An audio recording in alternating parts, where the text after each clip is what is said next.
Chapter 2. The first order of business was to inspect the battlefield. The Shen family manor was vast, but its wealth was like a coat worn thin. It looked grand from a distance, but the threadbare patches were obvious up close. My private workroom was a cluttered secondary storage space near the main residence, filled with half-finished, overly complicated designs that the previous Shen Yu had commissioned and then abandoned. I found a basic sewing kit, a wooden block holding thick, rusty needles and threads of dubious quality. My hands, these traitorously soft hands that had only ever held an iPad, a coffee cup, or a fine calligraphy brush in the past 6 years, were useless. I grabbed a piece of scrap leather, one of the original Shen Yu's Gaudy leftovers, and tried to push a needle through it for practice. Pinch. Ouch.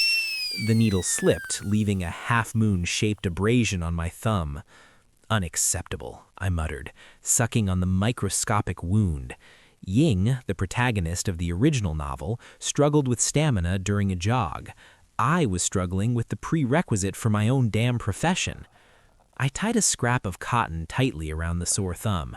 I had a modern mind and 2 working hands. I would treat this like any intensive skill-building exercise. I started with simple running stitches, practicing uniform tension and speed, ignoring the dull ache that quickly bloomed in my palm. My next step was to confront the family accountant, my father, Shen Han. He wasn't waiting for me in the main hall. He was waiting in his dimly lit study, surrounded by ink-stained scrolls in a perpetual cloud of worry. He looked less like a successful silk merchant and more like a man 2 days from debtor's prison. "Shen Yu," he said, not looking up. His voice was heavy with exhaustion and resentment. "I do not have time to discuss your—" "I need to see the account book and the inventory ledger," I interrupted, standing tall and trying to project the confidence of a lead designer who had just landed a 7-figure deal. He slammed his brush down. Ink spattered the desk. "You want to see the account book? To calculate how much silver you can bleed from me this month? I told you I have no more. The gambling debts—" "The gambling debts are over, Father. I am done with that life," I stated firmly. The lie felt surprisingly smooth. "I wish to assess the damage I have done and formulate a plan to prevent us from closing the West shop." He stared at me, his eyes narrowed. Shen Li, who had come in behind me, stood ready to catch the nearest valuable if I lunged for it. "A plan?" he scoffed, looking me up and down. "You? The only plan you ever had was how to get closer to General Zhao's stirrup." "General Zhao's stirrup is none of my concern," I replied coolly. "What is my concern is the quality of our product. Our competitors are using cheaper dyes and flashier trims. We used to be known for quality. Now we're known for the Peacock's gaudy taste, a problem I created and will now fix." My father remained suspicious, but the mention of the failing business seemed to deflate his anger. He slowly slid a heavy-bound ledger across the desk. "The numbers are here. They are ugly. Now leave me to my ruin." I picked up the book. The figures were indeed ugly. Massive outflow for luxury items, mine, and decreasing inflow for the actual product. However, what caught my eye was a line item under Warehouse Inventory, Undistributed. "Take me to the warehouse," I ordered.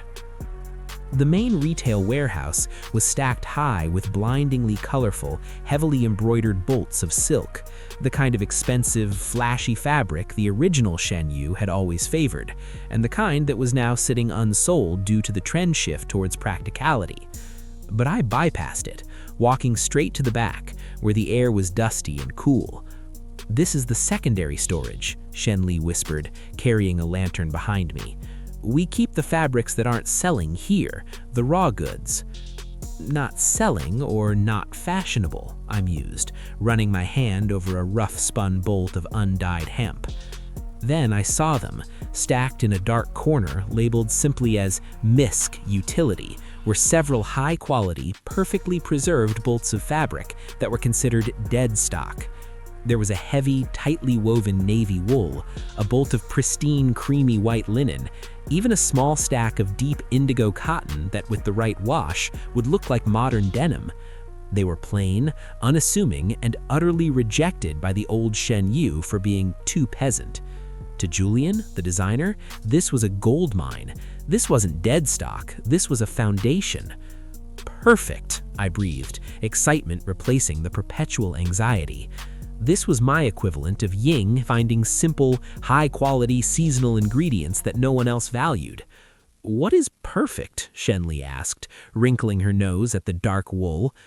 I shook my head, feeling a surge of creative energy. No, this is structure, this is elegance, this is the difference between a costume and an outfit. I grabbed the heavy navy wool and draped it over Shen Li's shoulder. The fabric fell cleanly, its weight giving it a beautiful, severe line. The original Shen family reputation was built on the quality of the raw material. "Look at this tension," I said, running my fingers over the weave. "It's durable, it holds its shape, and it drapes cleanly. We don't need gold threads, we need the cut." I took a length of chalk and made a quick mark on the wool over her shoulder. "We are going to start a new trend, Shen Li," I declared, turning back to the dusty corner. "We are going to make simplicity synonymous with luxury. We are going to make clothing that is functional, comfortable, and makes the wearer look rich without looking like a chandelier." I pointed to the pile of unwanted fabrics. "We are going to rebrand all of this. We are going to call it the Shen Cut." Shen Li stared, first at the fabric, then at me. Her expression was a mix of bewilderment and the dawning of something like hope. She clutched the heavy wool to her chest. "But how?" she whispered. "I am a master of the cut," I said, a genuine smile finally touching my face. "Now, help me carry this back to my workroom. We have an empire to stitch back together."